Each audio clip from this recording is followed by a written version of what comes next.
What's going on? Welcome to the 10th episode of the TerraVision Home Video Podcast. We got Ryan, Chloe, Brad, John Daly, and myself, Ryan Verrill, here. Welcome, everybody. Hello. Hi, thank you for having us. Ryan, you've been busy the last couple days. You just bought a collection and traveled real far. What's going on with you? I haven't slept in 3 days, so I'm in rare form. Texas Frightmare to Chicago collection, back to Savannah overnight. Something else happened in between that. I can't remember what. Something you can't talk about yet. What? Oh, yeah, that's true. Something bigger that I'm working on that we'll see how it pans out. I should be able to mention it next week, and I will make a post if I can. Excellent. Brad, how you been? What's going on with you? I've been good. Thank you for asking. I've been very happy. Thank you. Well, Chloe, any updates from your side of the world? I don't know. I'm also tired. I was on the same trek that Ryan was, so. John, are you also tired? I'm also tired. I've done a lot this week. Was at Carolina Fear Fest, which was pretty fun, and just running around a lot, and actually just ran back from shooting an interview today. That was a surprise outside interview, and I am just covered in mosquito bites. Oh no. So is there a lot of clapping like during the audio? We're just going to hear this during the interview? Yeah, that's not applause. So the Carolina Fear Fest, that was what it was called. How'd that go? What discs were most popular? Well, I think a lot of the ones that I expected, at least, like Linnea Quigley sold out really fast. Frogman, what do you call it? Rumpelstiltskin, obviously. My favorite, I think my favorite customer of the entire fest was this young woman who came in. She was in her 20s, was there with her mom, and I think must have seen the vinyl for Rumpelstiltskin, caught her eye, came over, and she was like, "Oh my God, Rumpelstiltskin!" And then her mom was like rolling her eyes, saying she wore out our VHS tape like completely. Like it sounds like her whole life was like, are you watching Rumpelstiltskin in there again? Kind of thing. And then she bought the UHD, the soundtrack, and the bumper sticker. And I wish I had gotten just like a pic of her for social media and just been like, you two can own the Rumpelstiltskin starter kit. And I wish I had a bib that says keep my baby away from Rump. But she was delightful. It was really fun. That's good. I'm glad that was happening, and you were able to sell a bunch of stuff. To accommodate that, yeah. Let's go through some recent announcements and where they're at. I know the big one for a lot of people is Suddenly in the Dark. What is going on with that, Ryan? And never mind, Brad. Yeah, I think that weird audio feedback stuff was something on Brad's end. It was for sure.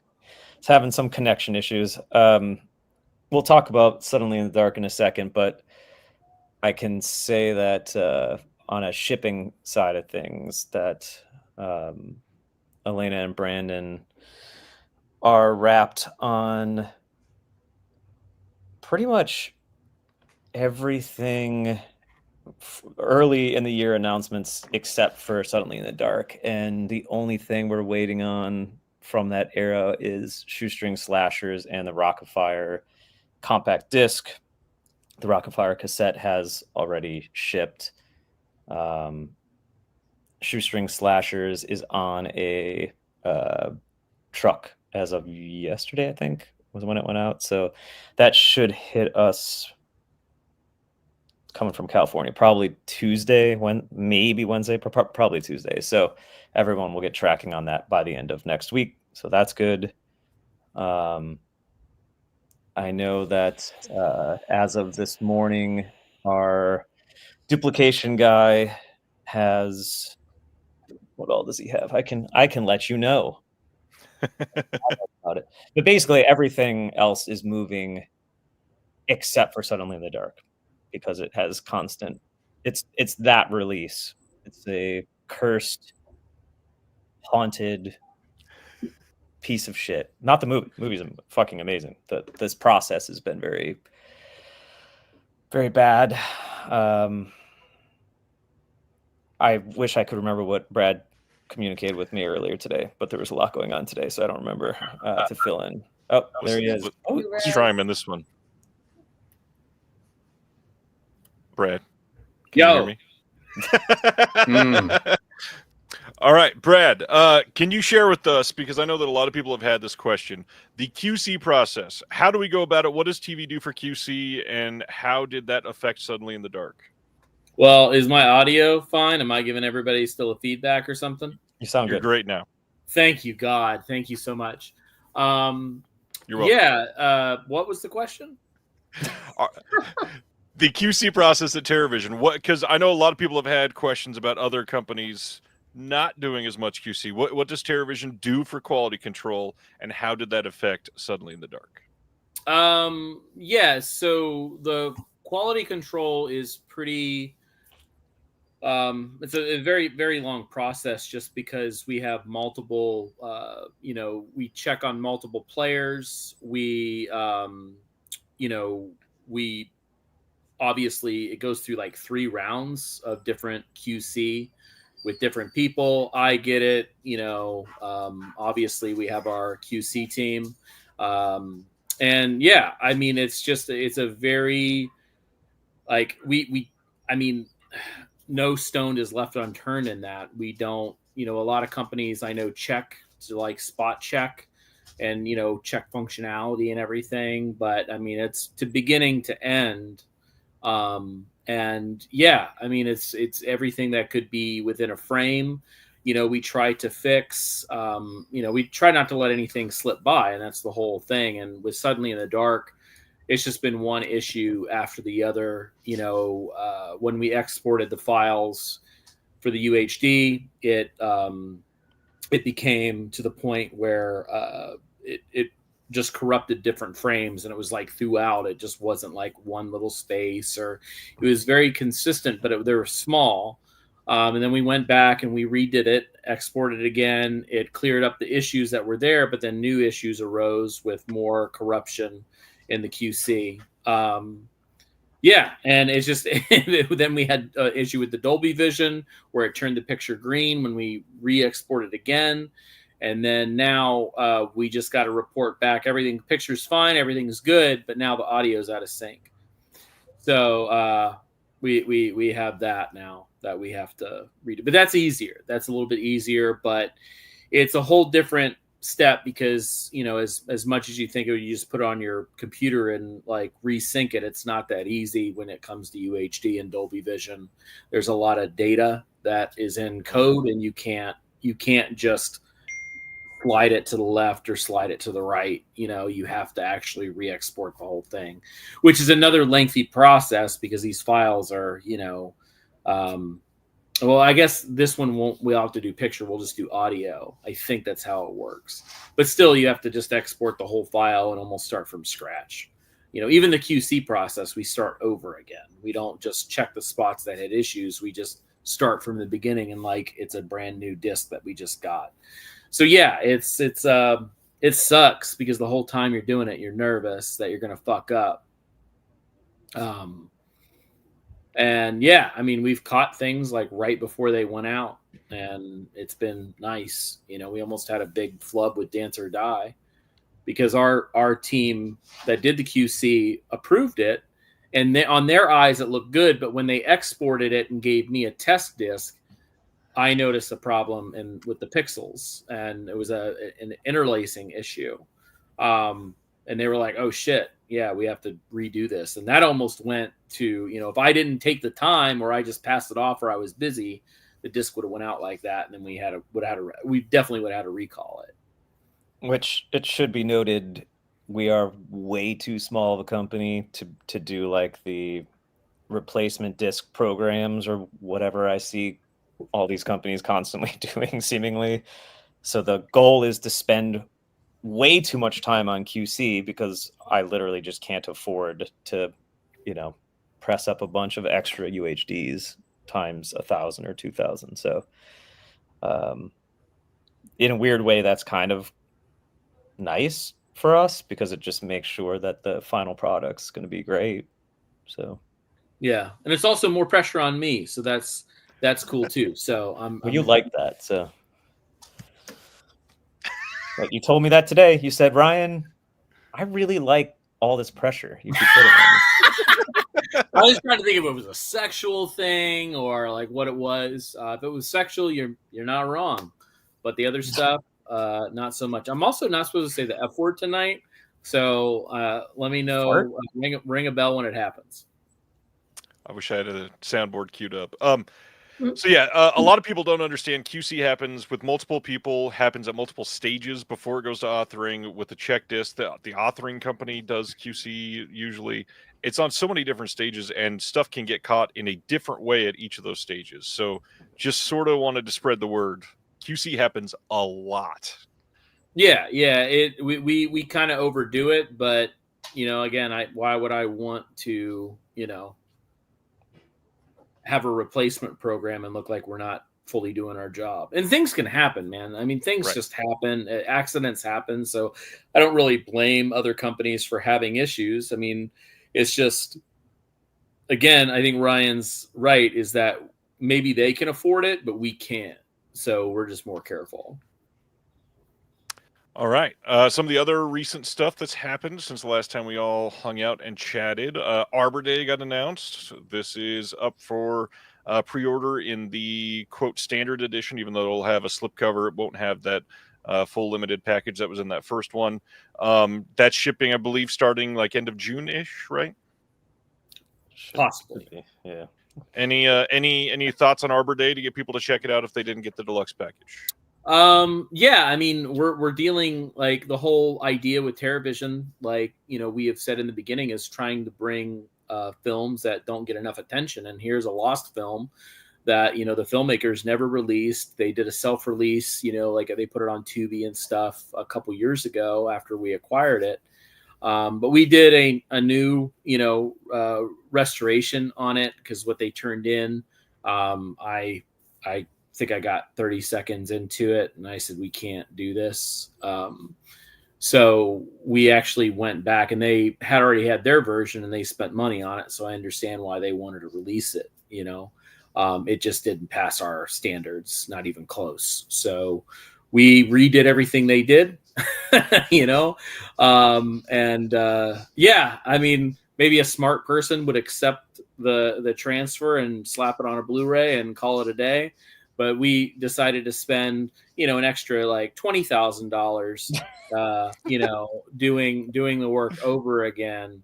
But yeah, that limited edition, the filmmaker's restoration was on there, so I don't really feel, like people are really missing too much. It's, they have the, the UHD with our restoration, which, is most important. If you want to see the filmmaker's restoration, watch YouTube or Tubi. It's on there.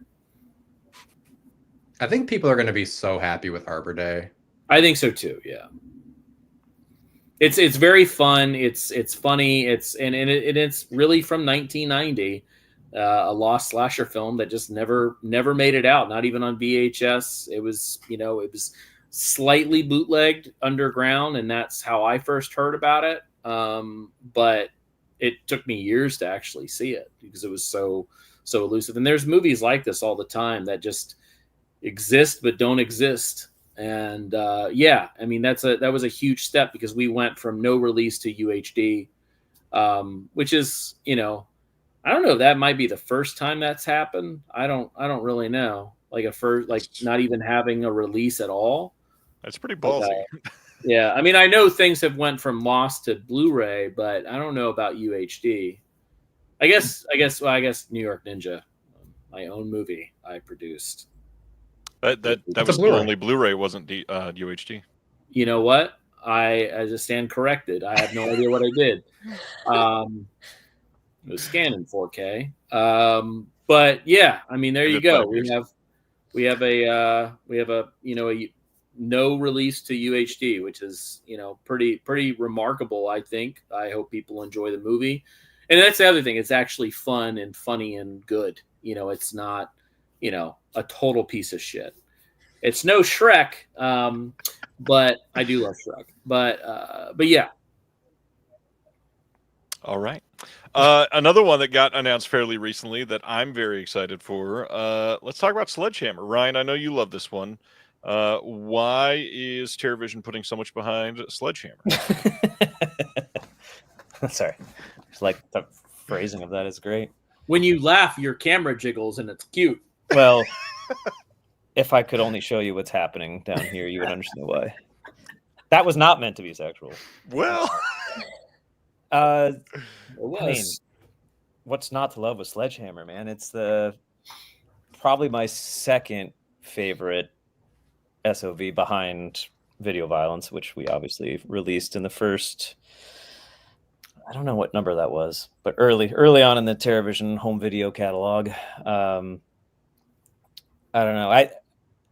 I think it's really funny because I've been paying more attention to what people are saying about Sledgehammer, and it's not very positive, and yet it's selling certainly better than I guess I didn't really have expectations, but it's selling. I'm pleased with how it's selling, and yet I'm not really seeing many people defend the movie. So that's unique with this film.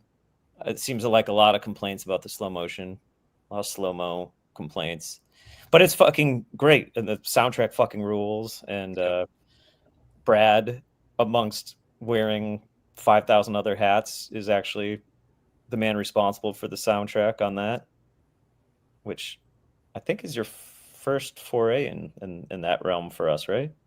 Yeah, that definitely doing all that. Yeah, I should have known when there was a track called Geraldo's sex scene, because there's just a guy that, like, the whole time in my head I was thinking of, I'm like, wow, that guy really looks like Geraldo. I guess you think that too.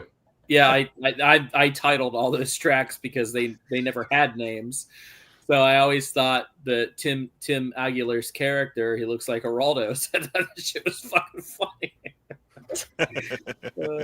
Yeah. But shout out to Clint Kelly in the chat too. I saw him. He's the actual owner of Sledgehammer. So he's definitely helped with this whole thing and has moderated commentaries on the disc. So cool. Thank you, Clint. Brad, we can keep going with you then. Let's talk about Invader, because I know a lot of people had a question about this partnership and what that means. So what is happening with Invader? Better for Ryan to answer that, actually. That's why I said, Ryan, let's transfer over to you. Weirdly, I zoned out and didn't even listen to your question because you directed it to Brad. I asked Brad if he could tell me what was happening below your camera there. No, Invader. What is happening with that release? And I know some people had a question about the partnership that was brand new there. Yeah, so I have no idea what anyone knows about my existence, but basically, I opened up a TerraVision pop-up shop, and it's truly a pop-up shop. It will be dead by September 30th.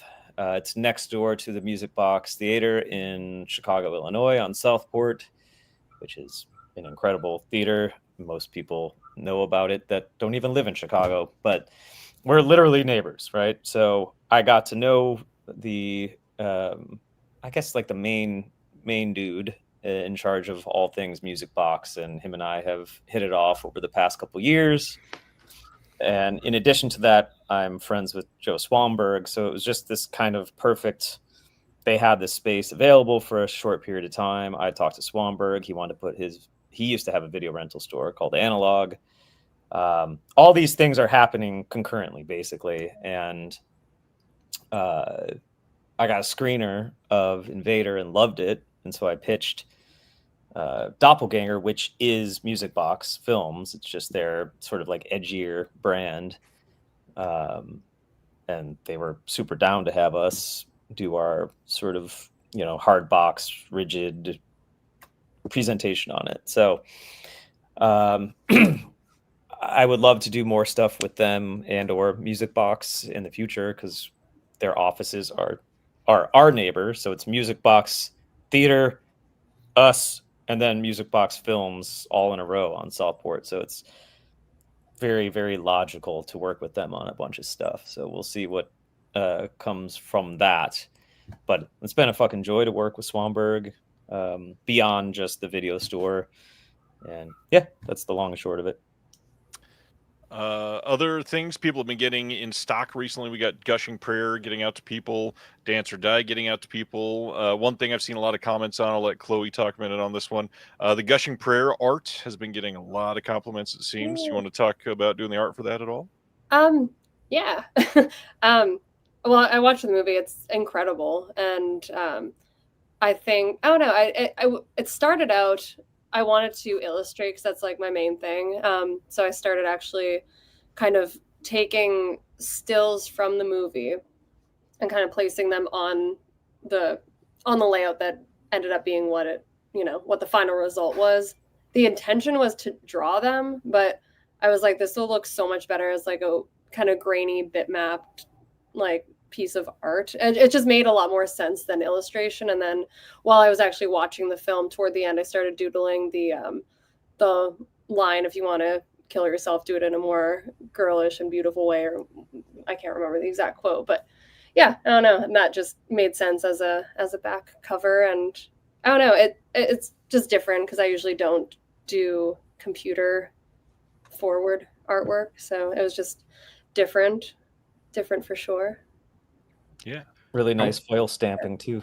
Yeah, that really made it, I think, the foil. Well, I wanted to tell you that at Fear Fest there was a group of 3 women in their 20s who like were drawn to the table to Gushing Prayer and were like, couldn't believe, like, they're like, this is so beautiful. Aww. And bought it, and then ended up buying River as well with it. Oh, cool. And they were like all like blown away by just that art specifically. That's but sweet. Also just being like, for people who had never heard of TerrorVision or Greyface, were like really impressed with all the like just the art in general after that. Like they were like having a time looking through it, but yeah, we walked away with those 2. We actually sold out of Dawning at not that we had like a million copies, but we sold out of Dawning at Texas Frightmare last weekend. Yeah. And it was all just people zeroing in on her artwork, which was pretty cool. Oh, yeah. Brad jumped awesome. Ship. And he's gone. You don't talk to him for like 2 minutes, and this is what happens. Vanishes. You mentioned the Chicago pop-up. I know that I've gotten a lot of people talking about that because they were very excited to visit. How's it been? Oh my God, it's the best thing ever. It's so easy. It's the easiest. I own everything that everyone that would go in there wants. And so I just have to price it at a reasonable price and put it out, and it sells. It's, I think, how retail should be, but it isn't. As someone that's owned retail shops for like 15 years, it is not easy. It sucks. Like our other store, we have a Graveface museum location in Chicago, and that's a fucking disaster. Like no one comes. It's awful. Brad, I muted you. When you're not talking, mute yourself. Yeah, I don't know. I'm having all types of issues. What the hell light are you doing? Is just a projector going? Is that it? Yeah, I'm watching a movie. Cool. Yeah.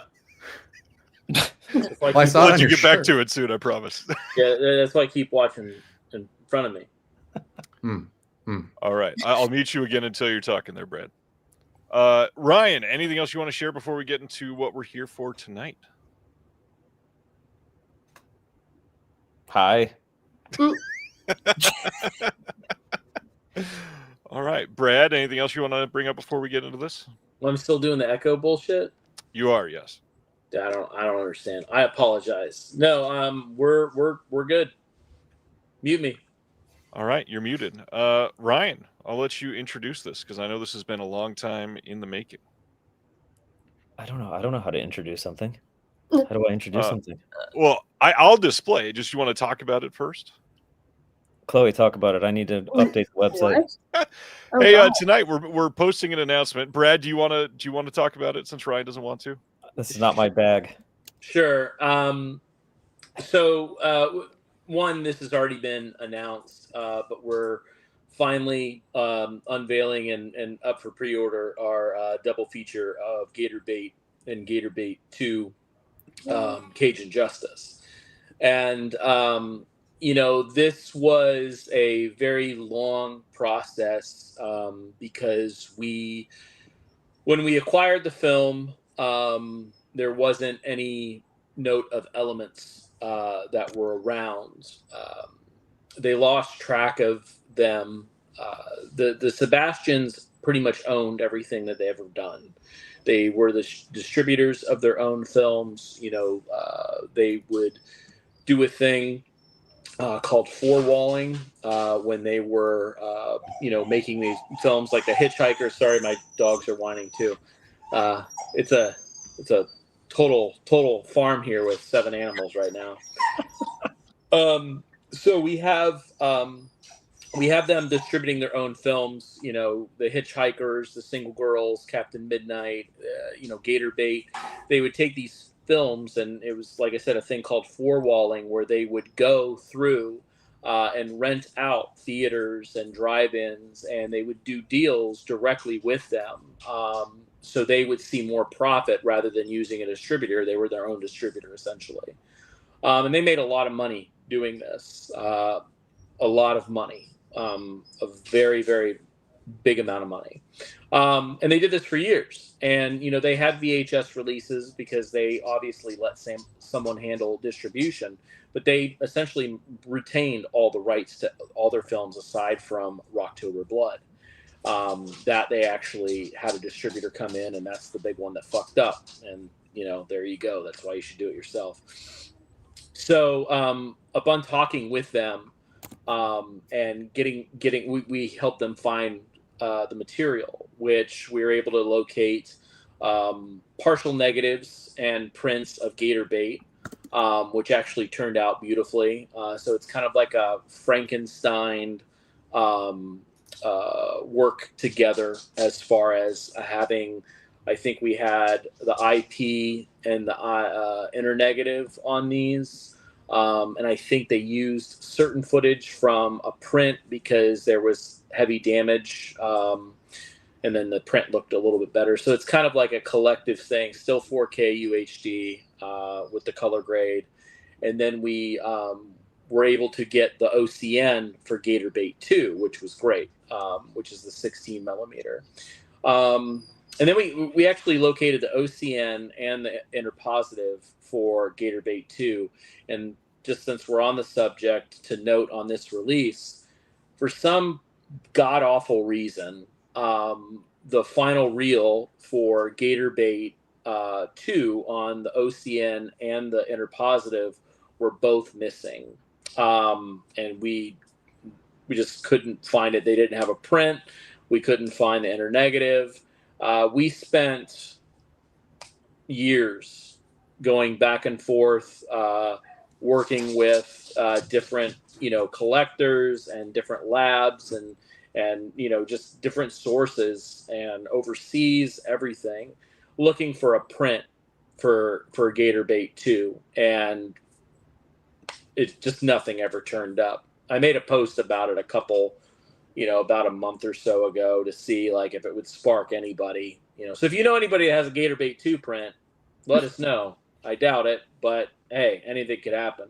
Or maybe this gets out there and someone hears it and they see that we're using, the final reel is missing on the film. However, what's cool and what Ryan Verrill has helped do is that we have ripped the Laserdisc for Gator Bait 2 because it did have a Laserdisc release and it looks significantly better than VHS. So the final reel will be, high definition Laserdisc quality.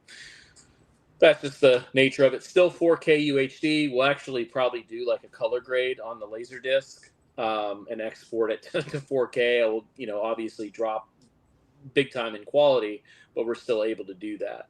And then, essentially we have, Gator Bait 1 and 2, 4K UHD. And these things are pretty loaded with special features. Beverly is still around, so we did an interview with her for Gator Bait 1 and 2. Tracy Sebastian, Ben Sebastian, which both of their sons worked heavily behind the scenes, and they're both in the Gator Bait films. Tracy, I think, was little, and then he's bigger in part 2. They have bigger roles in part 2 because they were older.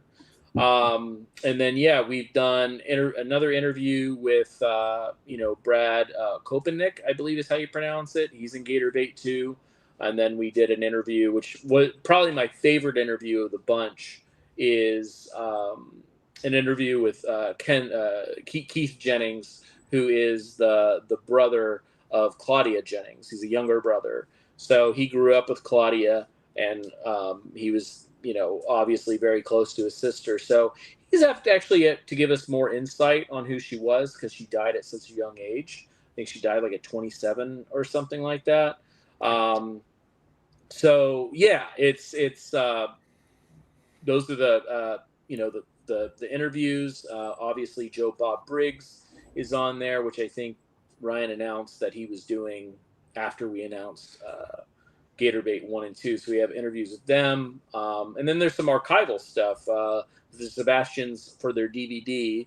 And if you want to get with that Gator Bait's never technically been on official DVD. These were VHS rips the Sebastians put on their own bootleg DVD, not bootleg, I shouldn't say that, but unofficial releases of Gator Bait 1 and 2 that they distributed themselves.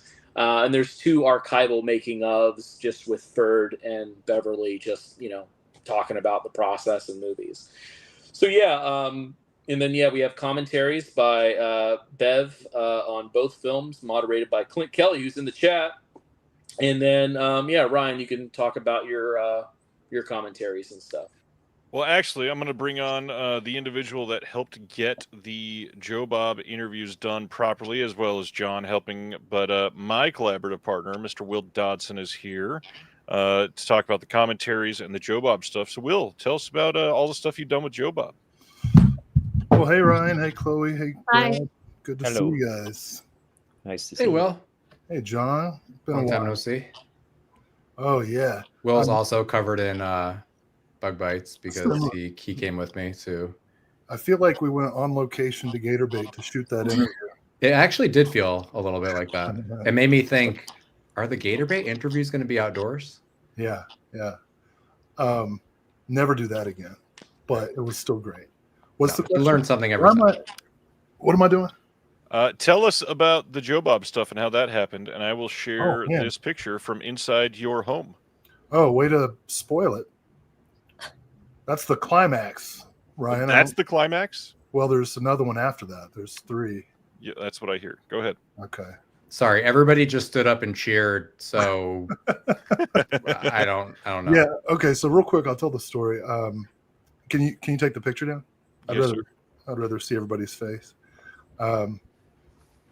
So it was really cool because our book, American Twilight: The Cinema of Toby Hooper, had come out, and Joe Bob had very graciously given us a blurb for that book and done a live stream roundtable to help launch it. And so we just happened to be in touch when the Gator Bait opportunity came along, and I asked him for an interview because it turned out he was going to be coming to North Carolina nearby where I live to do a performance. I'm not going to say where because of how the rest of the story is going to go. You can Google it if you want. But so he agreed to the interview, and when the week of the interview came, I got in contact with his assistant, Tracy, who's like just the absolute best person to work with. And she was having trouble getting the venue to respond and let us set up an interview location. Eventually, they just ghosted. Like they finally responded and were kind of resistant to the idea of doing the interview there, and then they just quit responding entirely. So we were casting around for options, and it was getting very close to the interview date. And I said, look, my house is like exactly halfway between Joe Bob's hotel and the venue. If you all are okay with it, I'll have the crew set dress my living room. I can pick him up from the hotel. He can walk into the house. The set will be ready. He can sit right down and do the interview, and then I'll take him to the show. And he agreed. You know, it was the most gracious most gracious thing, and very kind of him, because it very easily could have just gotten canceled. So yeah, I picked him up at the hotel. He was in full costume. The hotel front desk staff were extremely impressed by his jacket. The sequins? Yeah, you'll see a picture of it in just a second if Ryan can make it happen. So yeah, he came to the house. I had my lawn chair out of the backyard was in there. Do you want to show the set again, Ryan? Can you? Yes, you had me sharing the other one, and okay, here we go. So these are all UNC Greensboro Media Studies students, many of whom had been in a cult films class in which they had to do a whole unit on horror hosts, so they knew very well who Joe Bob was. And then there's the lawn chair there. And then once they got the set fully dressed, which Ryan may or may not be able to, I thought this would be a lot smoother, honestly. There we go. Well, so you can see the crew there. They were really nice. Joe Bob stayed after the interview to talk to them about being media studies students and making films as independent filmmakers. He gave us 45 minutes to talk about both Gator Baits and just redneck cinema in general. There's old John there. Yeah, so it was a real nice time. There we are. There's that jacket. Look at that thing. Absolutely glorious. So as a bonus, if you pick up this Gator Bait package, not only will you see the interview, but you'll see the interview with him in that jacket. So it really worked out. And you'll notice how I stayed on brand entirely. I wore that TerraVision shirt to the show. And this was a momentous night, because this was the night that Roger Corman passed away. And so when we went to the show, the announcement came that Roger Corman had passed, and Joe Bob got up and he got the entire crowd. There was over 1,000 people at the show. And he got everybody to give Roger a moment of silence. So it was just, I'm getting kind of emotional talking about it, because it was such a nice thing of him to do, to be so flexible. And then it happened on such a momentous day with Corman's passing. And Joe Bob was, of course, very emotional when he heard. The interview was great. As John will attest, I have to admit I was a little nervous doing it, but John said it turned out pretty well. Joe Bob gave some really great answers, some things that I hadn't really heard him say before, about the Sebastians and about independent regional cinema of that period. So I'll stop there, but yeah, turned out really well. Nice interview. Nice experience. Almost 13 months ago that happened. That was last year in May. Yeah, we've been. It's aged like fine wine, I think. You want to say anything about the commentaries before you leave? Sure. Oh, I'm leaving. Okay. Yeah, getting booted. Great. Well, nice to be here. Thanks for having me. I'll just take you out right now. No, so the commentaries were a lot of fun too, because, knowing we didn't know exactly what kind of interviews or material from the Sebastians would be there. So now it sounds like it was the right thing to do. We approached the films. I'm a film studies professor, and I particularly am enthusiastic about independent, low-budget cinema. And so we looked at the films kind of analytically, looking at the themes, the sort of mythic structure of the storylines, but also with an eye towards being entertaining and accessible. So you'll find that our commentary track is very different from Beverly Sebastian's and from the interviews, because we really break it down scene by scene, how the story is put together, and we look at Claudia's performance and the history of her career and so on. So I think they turned out pretty well. I agree.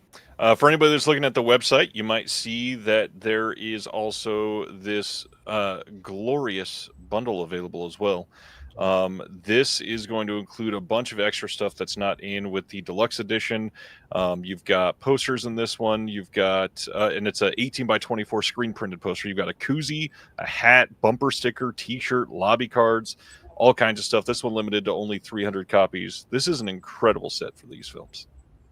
I love the bumper sticker, half animal, all woman. That's my favorite tagline. This is all Chloe and Earl. Oh, Yeah. wonderful. Wonderful job. Good teamwork. Want to talk about it, Chloe?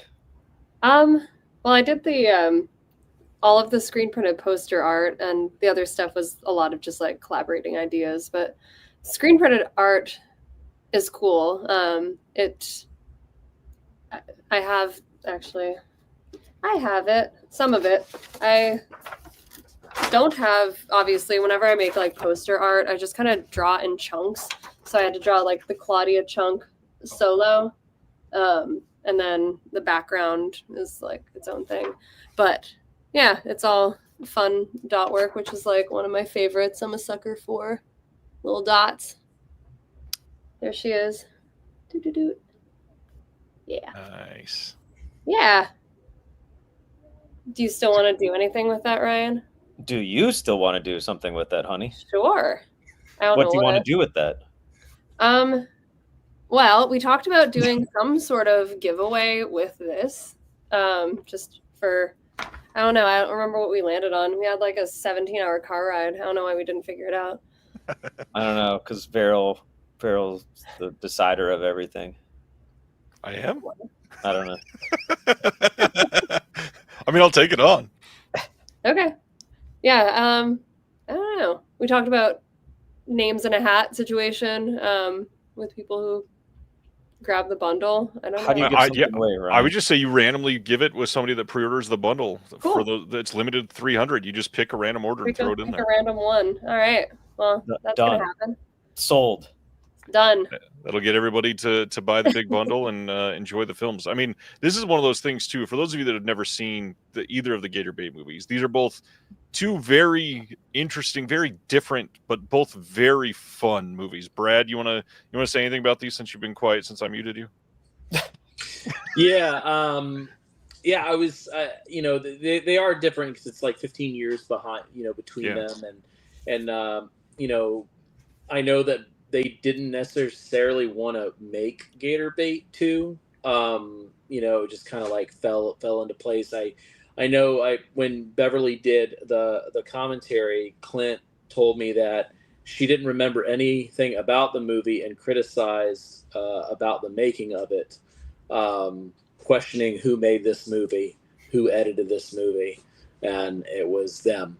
I thought that was pretty funny. Apparently her commentary I haven't listened to it yet, but it's very funny because she, I guess, kind of bitches the entire time that the movie kind of, is not what she wanted to be or whatever. But yeah, Gator Bait's been in my life for such a long time. I didn't get to see it for a number of years, but it's actually probably one of the very first VHS I remember seeing. We, when we lived in Pennsylvania, we lived up in the mountains, and in one of the towns, there was actually like a place that sold hot tubs and spas, whatever you call them, wherever you are. And they had a back room where it just, they had rental, movies. And I'll never forget that cover because I thought it was, something really, really bad with, Claudia on that log and her jean jacket, and you could like see her chest. And obviously it really impacted me and kind of, burned into my brain. So, I was very happy to get these because, I've always enjoyed them. I've worked with the Sebastians for a number of years now, and we've we've built up a lot of trust with each other, and yeah, we just are happy to kind of take on their catalog and finally give these films the proper, release and the release they deserve, because of all their films, most of their films will disappear because they haven't really done anything with them. So this is a pretty, again, big release, because essentially, if you do count their VHS DVDs, these both have jumped from basically VHS and Laserdisc to UHD, which is again another cool thing that we are making that jump and not just doing a Blu-ray or whatever it is. We really went all out on this, and I do think this is probably our most expensive project to date. And it was rough. It was very rough, but I'm glad they're out now. But it was years of work, to get these done and what we wanted to do. So a little too long, but we wanted to be thorough and do the right thing. So on that front, this is, I believe, officially the most cost-effective release for subscribers. And Mr. Manchin here in the chat is saying subscribe for 50 releases for $1,000 sub. Love you. So in other words, if you do that math there, Mr. Manchin just got this release for $20 because he subscribed to 50 titles. That's insanity. That is insane. When you say it like that, that is insane. What the fuck are we doing? So yeah, everybody should subscribe. Even if you get the lowest tier, you're saving a ton of money, especially on these deluxe releases. All of these are going to the subscribers, and you don't have to worry about it. The deluxe edition selling out is not a problem for you. You will get them as soon as they release and ship to subscribers first. Any other subscription thoughts, Ryan, you want to throw out there? No, I'm just doing math and I'm crying inside. Because Brad, I know you got a lot of there thoughts is about no this. catch. There's no, yeah, That's why. there's no catch. I mean, you get the 4 disc set with the rigid box and booklet. There's no catch on it. It's not the best business model in the world, but if you're willing to give us that much money up front, we're going to repay you, because buying the release is great, but when you give in a chunk of money up front, that all just goes to another project, or even sometimes bankrolls the release we're working on, to finish anything up. So yeah, it's a killer deal, and it's probably the best time to sign up to be a subscriber, because we are going to have a lot of stuff like this, a lot of deluxe sets, UHDs that are coming out this next 6 months. So it will pay off. I mean, you got to think the Shoestring Slasher set, people got that for $20.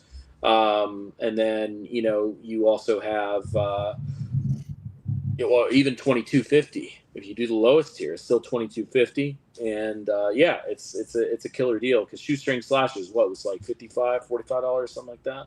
But even like Rumpelstiltskin, all these UHD sets, they're all $20, $22, and you don't get anything different. You just don't get a standard Amray case with a Blu-ray or get it in a paper bag or anything. You get the full shebang, and it's worth it. People need to take advantage of it, because this is a big incentive on subscribing, rather than just getting it first or whatever it is. You really do get a savings. And I mean, right now it's up for 55, right? 55. yeah. Yeah, so up for 55. That's our introductory price. In 7 days, it will go up to 65. It'll go up to $65. And if you sub right now, you'll get this, and then everything, moving up. So, and plus, we're never gonna our prices. We're never going to go and liquidate something 6 months after we release it. I see people comment online oh, I'm gonna pick up Rumpelstiltskin, when it's they'll even shoot out a price 24. I'm like, when is it ever gonna be $24.99? Right. Not while I'm alive. and not until that license is almost up, and then we'll sell it cheaper. But like, there's no reason to sell Rumpelstiltskin any cheaper than it is right now, because it sells really, really well, and anybody that buys it, we respect, and anybody that's a clubber, we want to respect too. So we don't want to, you get a deal and you'll get the best deal. That is the best deal. There won't be a better deal on stuff like that. So yeah, it's a big opportunity to save some money, get some cool shit, and if you don't like it, fucking sell it. You're gonna make good money off of it. Will. So the other big thing too is, we talk about how if you, even at the lowest tier, everything's $22.50. It's actually less than that, because you also get this sweet new shirt that is getting printed this week as well. That's true. Oh, that's cool. yeah, That will ship with the shoestring slasher box on Tuesday, Wednesday. yeah, it's a cool shirt. Love But this. that's the other thing is that if you do sub, if you wanted some past titles, if you wanted Invader, if you wanted Sledgehammer, and we still had the deluxe sets, you can ask for them. We'll throw them in there, and it'll be part of we have a lot of leniency, and we're not very strict on that stuff, because we want you to enjoy what you have, because we also want you to re-up when it's over At a discount. Yeah, and that's the other thing, you get a discount when you re-up. So yeah, I mean, We're practically giving this shit away. yeah, I mean, the model will probably have to change in the future, so I don't know. But if it does, we'll reward the people that already have been a subscriber.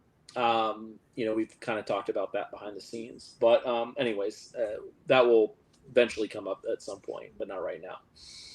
But yeah, all those titles, $20, and yeah, it's a cool thing. And then there's literally, I mean, you can ask people. There's plenty of people that are probably in this chat that are subscribers, and literally no complaints on that front.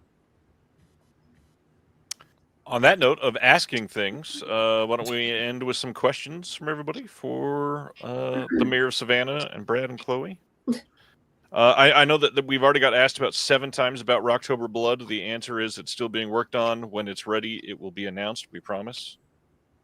Yeah, it's again, it's very small, only a couple of us, so it will be hopefully worth it for people. But I'll tell you right now, it's not going to be anything like Gator Bait.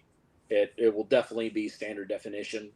We're working on a couple different types of presentations to make it look good or better than the self-release that they did. So yeah, it's that's kind of where we're at with Rocktober Blood. So Ryan, any update on the Slashers LP? Yes. I mean, yes to the question that's on the screen. For the audio people that are not watching this right now, is there any chance the Slashers LP is still in the works? The answer is yes. So very soon. Rob wants to know, any chance the Chicago pop-up store sticks around longer? No. I mean, I wish, but no. Music Box already has that space claimed for something else, unfortunately, which is why it's a true pop-up. And weirdly, I think if we moved it even like a block away, it wouldn't be successful. So it might, unfortunately, just have to, as much as it pains me, because we actually ended up putting a fucking ton of money and work into it, which wasn't really the original intention. So it does suck, but yeah, and I'm aware Bucktown has like the worst fucking parking, and that is definitely a deterrent to the other location. We are talking about potentially moving that location somewhere else. So what's the last day that the pop-up is open? I'm sorry? What's the last day that the pop-up is open? 9:30. 30. I want to go. It looks amazing. Yeah, it's Chloe's best work. Yeah, it turned out so cool. Let's kill it. Over in the Discord, we've been getting some questions on when the next Graveface title is going to be released. Any thoughts on that? Hopefully soon. We have like 3 or 4 that are done. It's just like the Gray Face stuff needs to do a little bit better in order to get more stuff out, because it's a new line. It's struggling a tiny bit. So if you want those 4, pick them up, and we'll be able to do more. I mean, that's just what it is. I mean, this other stuff is obviously making us more money, essentially, and that's how the small business runs. And unfortunately, like that's just the truth. So yeah, we have around 2 that I would like to do soon. One is a genre film with emotion, and then the other one is a lost Korean film that has never had a home video release. I think Will has a question. Yes, Will. This one's from out of left field, but I was so excited to see the announcement of it, and I hope it's really successful. So, Ryan, would you mind talking to the audience about the upcoming Ryan McArdle memorial concert? Yeah, it's so cool that you knew him, by the way. Like, not as well as you, but yeah, he's a good guy. Yeah, that's in a. What is that? That's just next week, I think. Next. The 7th. Yeah. I mean, I've even thought about coming out of retirement to perform, but I realized that would just be torturing people and not honoring him the way I think not playing would be honoring him. Ryan, for those that don't know, Ryan McArdle was one of the greatest friends I've ever had, who was the Gray Face Records and the original first few Gray Face films, graphic designer for well over a decade, but he unfortunately passed away about 6 months ago. What month is it? About 7 months ago. Rare cancer situation. So we're doing a fundraiser at the Gray Face Chicago, the one with the bad parking that I was just referring to. We started doing basement punk shows and that sort of thing, because like I said, no one's going to that location, so we're trying to do events all the time to try to get people in the door. But Cruz, who worked for me in Savannah, who moved up to Chicago to run that shop, really spearheaded that, and he of course knew McArdle as well, so it should be a very spiritually beautiful time, and we're probably going to do some sort of live stream with it, so it'll be nice. And yeah. Oh, I'm glad there'll be a live stream. I won't be able to get to Chicago, obviously, but it'll be great to see. Looks like a good group of bands you have too. Yeah, that should be great, especially with me not playing. We had some people all night asking, is there ever a chance of a Sledgehammer LP? No one buys LPs. Like, literally no one buys them unless you're buying like a Beetlejuice record or some bullshit. No offense to Beetlejuice. Actually, fuck Beetlejuice. But way to take a hard stance. Well, I mean, Beetlejuice is fine. It's just like that's 3. That's 3 Beetlejuices. People like the same 10 things in this country, and they buy the same fucking thing again and again and again. So with records, it's now that the format has been on the downward slope for like 2.5 years. I mean, we would literally sell 10 copies of Sledgehammer. Would I want to own Sledgehammer on vinyl? Fuck yeah. Will we ever make it? Fuck no. Sorry. We've got a lot of questions about random, like, future titles. Do we have more of these? One thing that I will say, especially because I think 2 or 3 have asked if there's anything more like Gushing Prayer, Pink films coming. If you want to see more of those, buy them and convince others to buy them as well. If they don't sell well, we can't do more. That's the biggest thing. Yeah, John tell you we sold a Gushing Prayer to a group of elves? Didn't describe them as elves, but that seems like an important note. Yeah. I mean, I think they were people, but they were in costume. No, I think they're elves. Thank you. Real elves. I didn't know.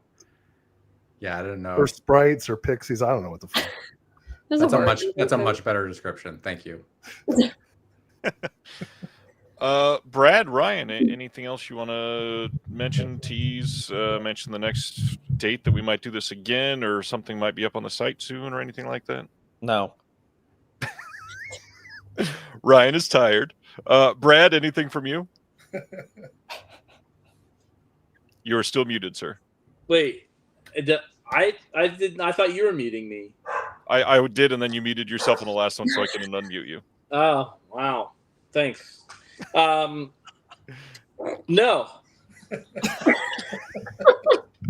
This is going to be so entertaining for everybody on the podcast. Finally oiled machine. Yeah.